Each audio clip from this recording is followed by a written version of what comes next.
There is a quiet relief that comes when you realize nothing needs to be resolved right now. Not because everything is finished, not because questions have disappeared, but because the urgency to fix the moment has softened. This episode is about that softening, about what life feels like when you stop treating experience as something that needs to reach a conclusion. Earlier in the journey, resolution felt important. You wanted clarity, understanding, some sense that things were moving toward coherence. And that made sense. Resolution helped stabilize things when experience felt unfamiliar or intense. But eventually, the drive for resolution begins to feel unnecessary. Not wrong, just heavy, like an extra layer placed on top of life that no longer serves a purpose. You may notice this shift when something uncomfortable arises and the mind doesn't rush in to explain it. A feeling appears. It's felt. And instead of asking what it means or how long it will last, you stay with it. Not to endure it, just to let it be there. This can feel strange at first. We're conditioned to believe that unresolved things are problems. That if something lingers, it must be fixed, understood, or completed. But experience doesn't always work that way. Some things resolve by being felt. Others resolve by being lived through. And some don't resolve at all. They simply change shape over time. When nothing needs to be resolved, there's more space in the moment. Space to breathe. Space to respond. Space to let life move at its own pace. This doesn't mean you stop addressing practical issues. If something needs action, action happens. But the action isn't driven by inner pressure. It's driven by what's actually required, not by discomfort with uncertainty. You may notice that unresolved emotions feel different now.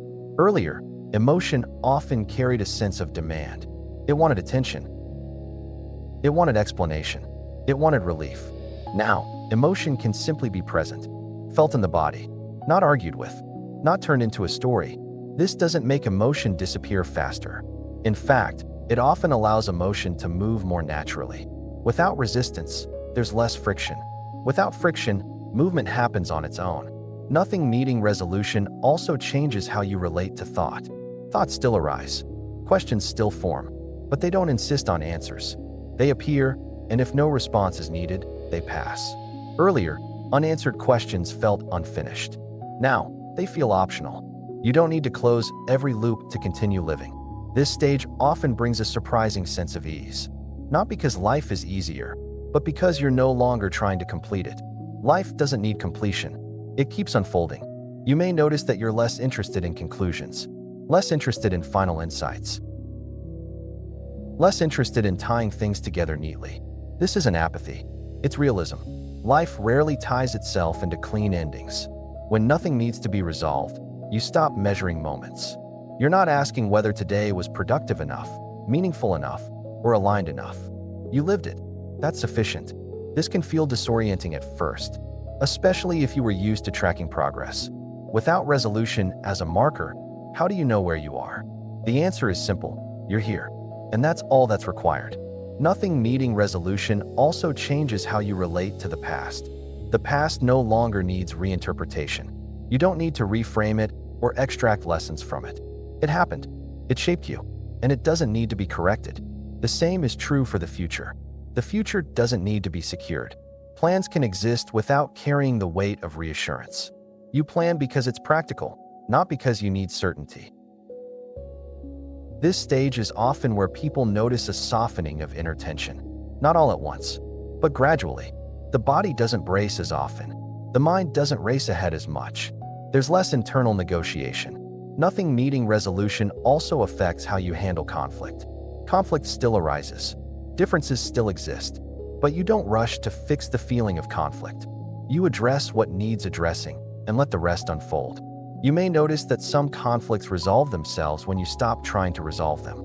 Not because they were ignored, but because space was allowed. This doesn't mean you become indifferent. Care is still present, but care isn't fused with urgency. You can care without tightening around the outcome. Another subtle shift is how silence feels. Silence no longer feels like a gap that needs to be filled.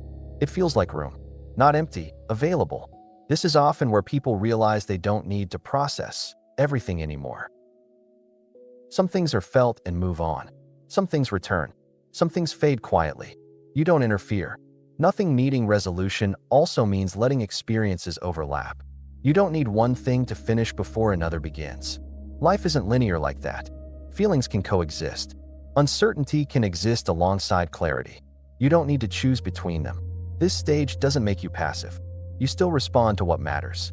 But response comes from presence, not from discomfort with open-endedness. You may notice that the idea of closure no longer holds much appeal. Not because you're avoiding anything, but because closure is often artificial. Life moves forward without wrapping things up neatly. Nothing needing resolution is not a belief. It's an experience. You notice it when you stop trying to finish moments. This stage rarely feels dramatic. There's no realization, no final understanding, just a quiet recognition that life doesn't need your supervision. You may still want resolution sometimes. That's human, but the wanting doesn't dominate. It's just another movement within experience.